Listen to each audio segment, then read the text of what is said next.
Hi friends, welcome to Mokshita diaries. ఇక్కడ చూడండి, మా అమ్మగారు వాళ్ళు పచ్చడి పడుతున్నారండి.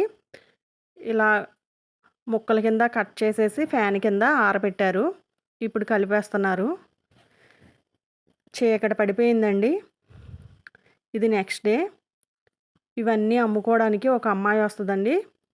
వచ్చినప్పుడల్లా మా ఇంటికి వస్తుంది. మా వాళ్ళు తీసుకుంటారు, మాకు కూడా తీసుకుంటారు. మేము వెళ్ళినప్పుడు ఇస్తారు మాకు. చూడండి, అన్నీ ఉంటాయి. ఇది దోసకాయ కర్రీ అండి. దోసకాయ ఎవరైతే తినరో వాళ్ళు ఇలా చేసుకోండి. చాలా చాలా టేస్టీగా ఉంటుంది.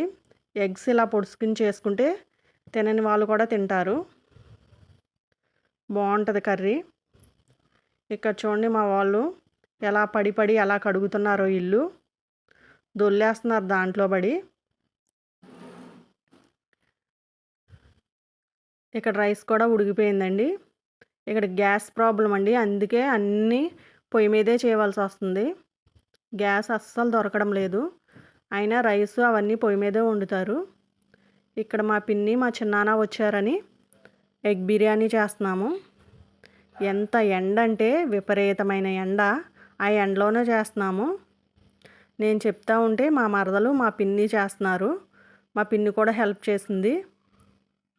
ఏం లేదండి, మసాలా దినుసులు వేసుకుని వెజిటేబుల్స్ ఏవైతే ఉంటే అవన్నీ కట్ చేసేసుకుని ఇలా వేసేసుకుని ఎన్ని ఎగ్స్ కావాలో అన్ని ఎగ్స్ వేసుకుని ఫ్రై చేసుకుని ఇలా అల్లం వెల్లుల్లి పేస్టు, మసాలా పౌడర్ అన్నీ వేసుకోవాలి. వీటిని నిదానంగా కలపాలండి, లేదంటే విడిపోతాయి. చూడండి, అలా నిదానంగా కలపాలి. ఇప్పుడు మసాలా పౌడర్ వేసుకోవాలి.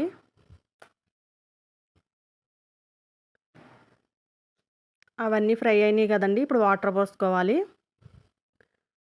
ఒక గ్లాస్ బియ్యం తీసుకుంటే 2 గ్లాసులు వాటర్ పోసుకోవాలి.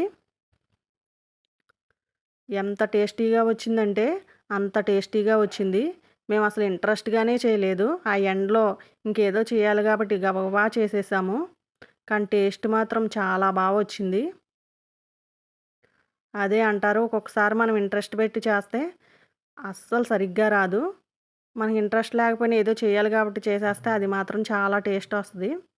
కొంతమంది అలా చేసినా వస్తుందిలేండి టేస్టు. ఎందుకంటే వాళ్ళ చేతిని బట్టి కూడా ఉంటుందంట. కొంతమంది ఎన్ని రకాలు ఎన్ని వెరైటీలు వేసినా అది టేస్టే ఉండదు. కొంతమంది ఏమీ వేయకపోయినా సరే అది చాలా టేస్టీగా ఉంటుంది. ఎసరు కాగిపోయింది కదండి. ఇక్కడ బియ్యం వేసుకోవాలి. వేసేసుకుంటున్నాము.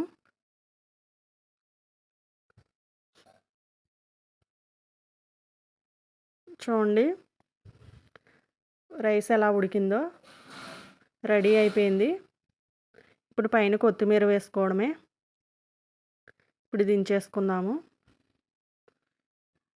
ఇంకా మా పిన్ని అందరికీ పెడుతుంది. టేస్ట్ మాత్రం చాలా బాగా వచ్చింది. ఇంక మేము రెడీ అయిపోయామండి మా ఊరు వచ్చేయడానికి. చూడండి, మా ఊరు వచ్చే దారిలో ఎన్ని మంకీస్ ఉంటాయో.